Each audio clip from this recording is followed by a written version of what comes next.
it was because they are subsidized, because they do not charge much. So it's actually a really, we could say, horrible situation, especially for the people who depend on public health care. Thank you so much for sharing your thoughts on that situation in Kenya. The VOA's Rael Ombu talking to us from Nairobi. Moving on to other stories now, a human rights organization says Algeria has begun the process of reporting thousands of migrants from other African states who've allegedly been living on its territory illegally. The Algerian League for the Defense of Human Rights says about 1,400 sub-Saharan Africans, mainly West Africans, have been taken from their homes in Algiers by riot police since Thursday. Pregnant women and children are among the migrants.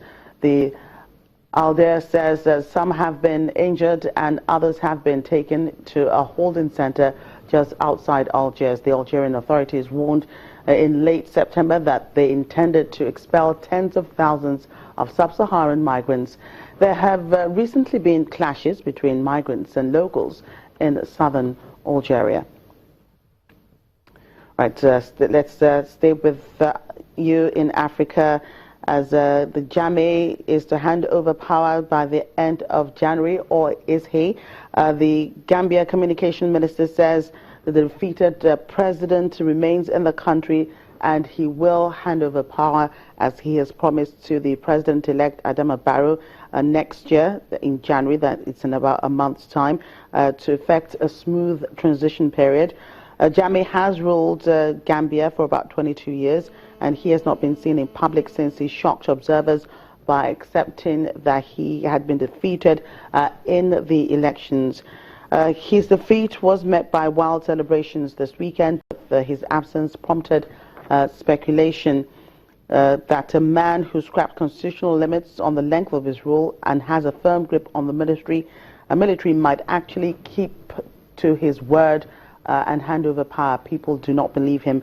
The outgoing president is currently in his residency at State House and will meet Mr. Barrow next week. Gambian law calls for a 60-day transition period. Now, in a sign of growing confidence in the new political era, people tore down giant billboards wishing Mr. Jammeh a happy 51st birthday, Mr. President, and that had lined the streets of Banjul since. Let's get more on the elections in Gambia and Mr. Barrow's victory and the situation with Yahya Jammeh. And joining us is a legal practitioner, Linus Idu. Thank you so much for joining us on Network Africa. Thank you. Right. What did you think about the elections in the Gambia and the results? We are happy about it because it gives the impression that Africa, we are making progress. And at least in the eyes of the world, it gives the signal that Africa is ready for this, that they are ready, everybody wants to see. And the result, well, no surprise, that's democracy. The people's voice are being heard, and so it's a huge progress for Africa and everybody. It wasn't the norm to, defeat an incumbent president in Africa, except in some few cases. What is the significance of this for the continent?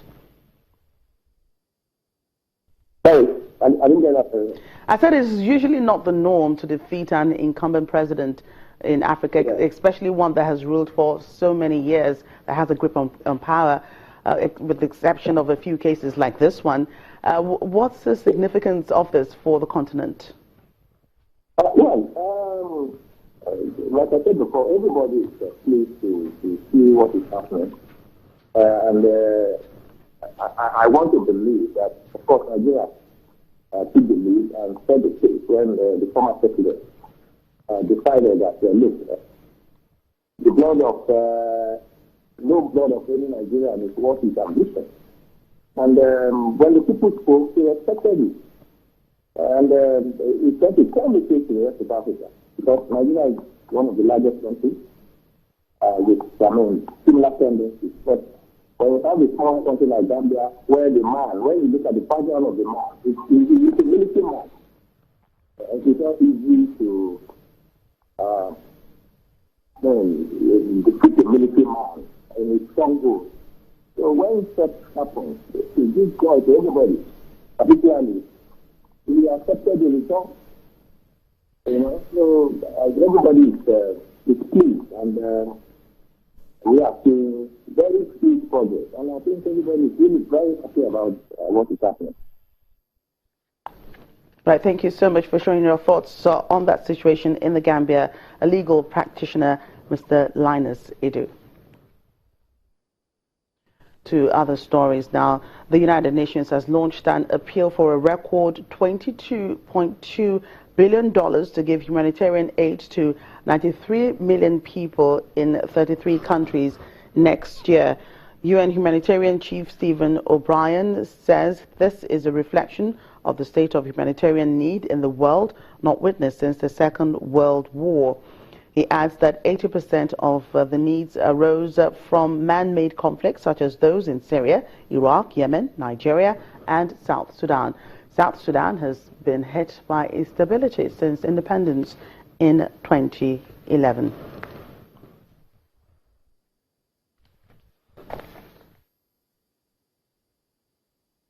Meanwhile, Ghana's main opposition leader has called on voters to rally behind him, saying he has the credentials to quickly turn the economy around and is not looking to amass personal wealth.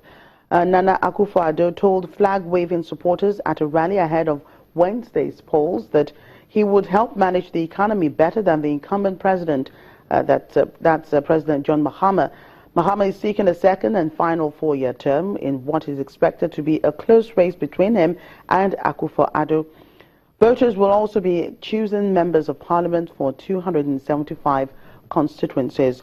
Ghana, which exports cocoa, gold and oil, is currently following a 3-year aid deal with the International Monetary Fund to restore economic balance to an economy dogged by public debt deficits and high interest rates. Well, coming up on Network Africa, Egyptian geologist Mohammed Al-Gaza turns his home into a museum. Stay with us.